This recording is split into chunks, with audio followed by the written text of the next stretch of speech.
allowed them to come and do a piece on me in the war room about 7 months ago now. I knew it would be a hit piece, of course. I'm a professional. But I also knew anyone with a brain would see through the hit piece and see the beauty of the war room and want to join. So I allowed them to come do a hit piece. And then I got interviewed by Piers Morgan. Ah, look, they're calling. It's our friends from Vice, but he can wait. Then I got interviewed by Piers Morgan, and he came at me hard, and all of the comments were saying, bro, Tate's a G. The Matrix tries to tell the world that everyone hates me, but the truth is, everyone actually loves me. So when Piers tried to come for me hard, expecting to be a hero, he was actually attacked, and he felt like, oops, I made a mistake, which stopped Vice releasing their hit piece. Because they called me and said, hey, still calling. They called me and said, hey, we want to film some more. We feel like we didn't get the other side of the story. Basically, we want to undo the hit piece and do the fair journalism we were supposed to do in the first place. Because now we realize making a hit piece on you doesn't work out well for us. Then I went to jail because I got Matrix attacked. And they thought, he's a bad guy now, we can do a hit piece. And they released a hit piece. And nobody believed it. And just like I said, everyone saw through it, saw it was garbage, to the point where Vice had to turn the comments off because everyone was insulting them. They even falsely edited me stuttering. When have you ever seen me stutter on any video ever? To try and make me look frustrated, like I've been caught out by this dork called Matt. So they released a hit piece, and it was totally detrimental for them. Nobody believed them, bombed their reputation even worse. Vice used to be something, and now they're completely off the deep end. Nobody gives a shit about them. Complete Matrix propaganda. So then I get released from jail. And now, Matt from Vice is begging me for another interview. Calling me every day, begging me. Please, please, please. So I've decided, because I'm such a nice man, most people have a hit piece done about them, and they don't talk to that organization anymore. But I'm so nice, I'm gonna have a conversation with Vice News. We're gonna talk to them. We're gonna talk to Matt, and message him. Again, I said, an instruction. Again, like a little dog. So we're gonna wait for Matt to call us, and we're gonna hear what Matt has to say about the fact that they were dishonest, and they weren't particularly good at, oh look, again, please, Mr. Tate. Geeks. Well, if it isn't Matt. Andrew, hey. Mr. Honest Journalism. Yeah, that's how I think of myself. How are you? Are you in your house? It's a shame nobody else thinks of you that way, Matt. That's why you had to turn off the comments on your little video. Are you at home?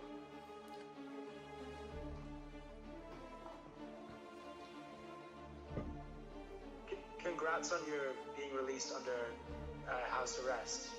Thank you. What do you think is next? Well, it's a beautiful reality, Matt. It's a beautiful life, and I'm clearly one of God's chosen ones. And I'm here to spread a positive message and continue with my mission to prevent the degeneracy which is purported by organizations like Vice, drug taking, and other forms of pornography, a bunch of other stuff you are involved in. I'm here to combat it, and I'm going to lead people to the truth and to the light, and we're all going to be better people and have a better society for that. And I think you learned that when you turn the comments off in your little video, that most people understand I'm a force for good, and that hit pieces don't really work because you've lost all credibility in the mainstream matrix mechanisms of the media, unfortunately for you. I actually have no say of whether the comments are on or not, but I think they were turned off because the women were getting harassed. Is that your excuse? Well, that's what I think is the reason that they were turned off for. But anyway, regardless, I mean, look, the main reason I'm calling is I want to see whether you were up for doing another interview, not for Vice, but for the BBC. Why would you want to interview me? I'm a bad person, I thought, according to your little story. Well, I just try to report both sides of every story. So. Oh, you do both sides. Is that how you think you work? Yeah, that includes your side as well. So, you know, it was obviously difficult to interview you while you were in jail. Now you're out. You know, we can actually have a chance to hear your side of things. Problem is, Matt, everyone on the planet wants to interview me. So the question is, why would I choose you when I have unlimited offers from people who are far more successful and better than you at the job? Because I'd be doing, and I'm not trying to disrespect you, I'm being honest, I'd be doing you a favor. Like, Matt, what's your last name? Shay. That name didn't matter until it was associated to mine. You do an interview with me, you matter for a little bit, but I can do an interview with anyone. So why would I do an interview with you? And this is genuinely a question. It's not an insult. I'm actually asking you why I would choose you when I have unlimited offers on the table. Because we have a history. We have a history of you doing dishonest journalism on me, so I would choose you. Interesting.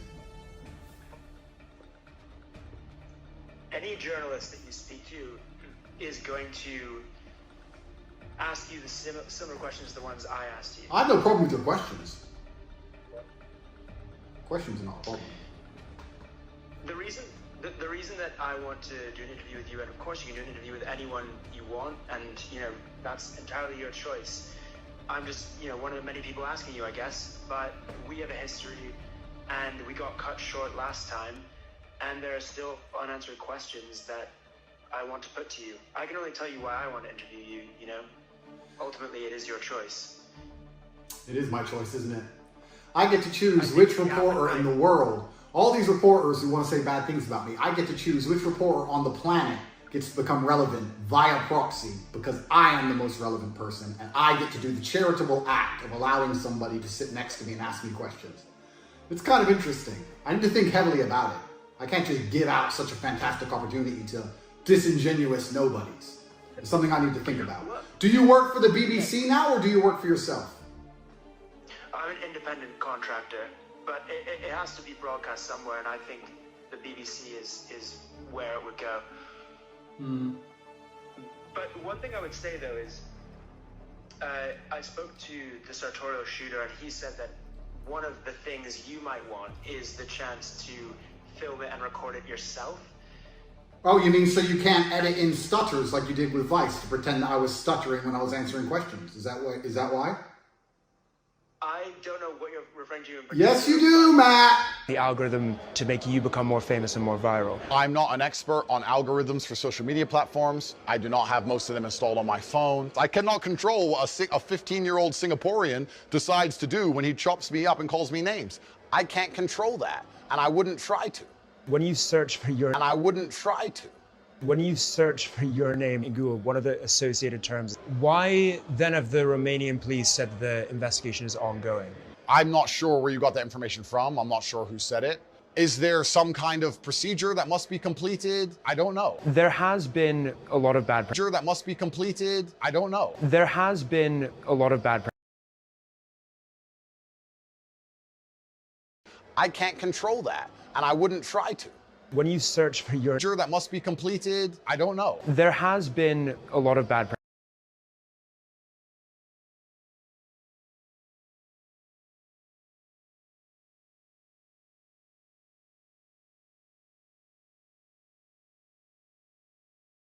Let's be honest with each other. We have a history.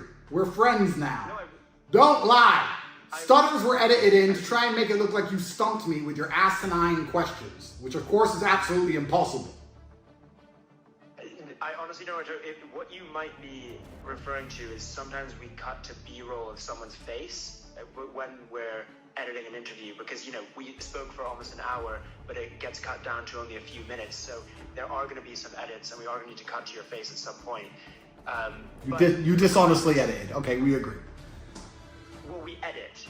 I would say we don't dishonestly edit it, but the idea that we would just release an hour-long unedited interview doesn't really make sense, right? Because the whole documentary is only 45 minutes. So, anyway, but the point is, I can't stop you filming in your own home, releasing whatever you want to release, editing it however you want to edit it. I can't stop you doing that. So if that's what you want to do, then you obviously can do it. And then, when people say, oh, Matt, you've unfairly edited this or whatever, you can say, well, here's the full unedited version. You're right. I can film our interview to protect myself from your dishonest journalism. I appreciate that. Thank you. I'm going to think about it, Matt, because I'm the one who matters here. I can sit down with fucking Peter, with Big Bird, Oscar the Grouch. I can sit down with anybody and it'll be the most viewed podcast or interview in the world. So I'm going to think about it. That's true. Would you bring me a box of chocolates? I can bring you a box of chocolates. If you promise to bring me a box of chocolates, that will increase your chances. And I'll give you an answer within 24 hours. But you have to promise me, Matt. Don't lie to me. I'll check with my superiors whether I can send you a box of chocolates. Well, then you check with your boss. You go into your boss's room and ask if you're allowed to spend a large portion of your salary on a 5-pound box of chocolates, and you let me know. And if you can, then I will strongly consider allowing you the opportunity to speak with me. Are you asking all the journalists to bring you a box of chocolates? You let me know about the chocolates, Matt. Have a nice day. Okay. Right. So, now Matt's going to come back and tell me he's going to buy me a box of chocolates. What Matt doesn't know is that because he's a dishonest journalist, if he agrees to the chocolates, I'll agree to the interview. But I'm not going to show up. What we're going to do is record him standing around waiting for an interview with my box of chocolates. You see, isn't the world beautiful? Vice do a hit piece on Tate. Tate goes to jail. We got him! Release the hit piece! He's in jail! He's never getting out! God releases me. Vice, Matt, BBC, whoever, Matrix agent number 399 begs for another interview, and I end up with chocolates. It's kind of like I never lose. A few moments later. Hello, Matt. I can bring you a box of chocolates. That's great. Here we are. See, I went to jail. Everyone said Tate's over. His life's done. He's going to go to jail. Turns out I was totally innocent. I've been let free. And now I get chocolates from Vice. Life's looking good. From the BBC. Oh, even from the BBC, it's even better. They got bigger budgets. Don't let me down, Matt. Don't be cheap. So, when works for you? How soon can you get the chocolates? As soon as you want. I'm pretty hungry. In a couple of days? Assuming the chocolates are procured. What day is it today? Tuesday? Yeah. Yeah, Friday, Saturday, something like that. Assuming the chocolates are ready, but it depends who you're going to come with because I need to talk to my lawyer on house arrest, blah, blah. Friday works. If I need to get permission to visit you from the police, I'm sure I can do that. I can probably do that. Alan, my lawyer, can handle all that. How many of you are coming?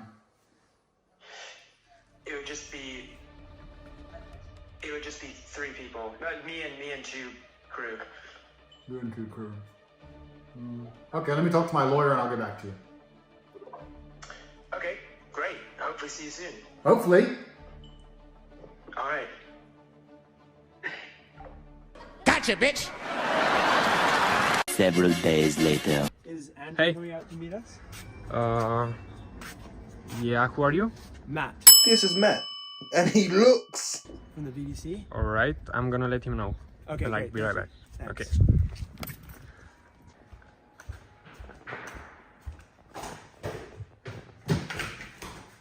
Good morning. And you want breakfast? Yeah, I'll have breakfast because I've got a very important interview today. Breakfast.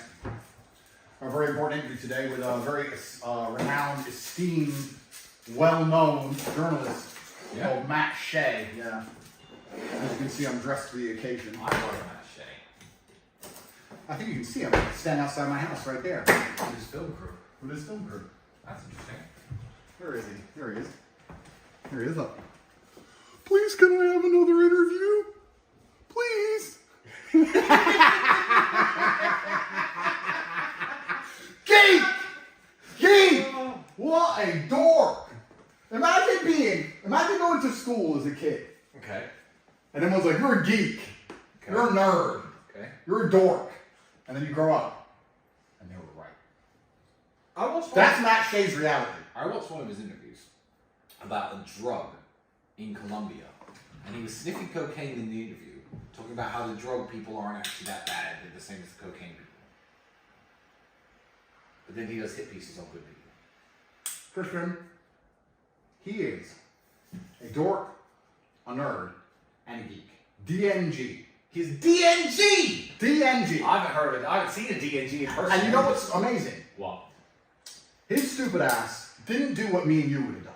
Jump on a jet and fly somewhere. No. He went to the airport, checked in, Wizz Air, economy, put all his bags on the thing, quickly, let's wait in line for security. Went through all that shit at 4 a.m. this morning to come here and stand outside my house like a dickhead. I wonder how much of his annual salary this cost. Well, what do you call him? I'll let him know I'm having my breakfast. So he has to fucking wait. Just call me, he certainly will. Still there. Did he have chocolate? Andrew, can I say what? Sorry. Why is he here? To do it? About? How about the most famous man in the world, the most influential man in the world who owns the culture, the person who's going to save planet Earth? Me. And of course, I decided to choose an interview with him to boost his career because he was so honest the last time I gave him a chance. So this is Vice episode 2. Yes, you did. But this time,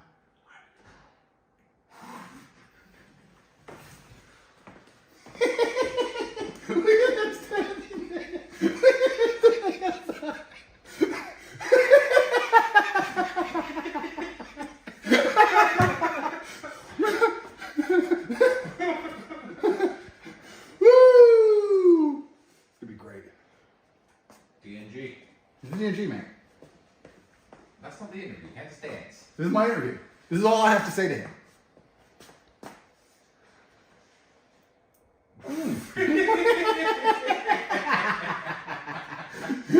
Woo!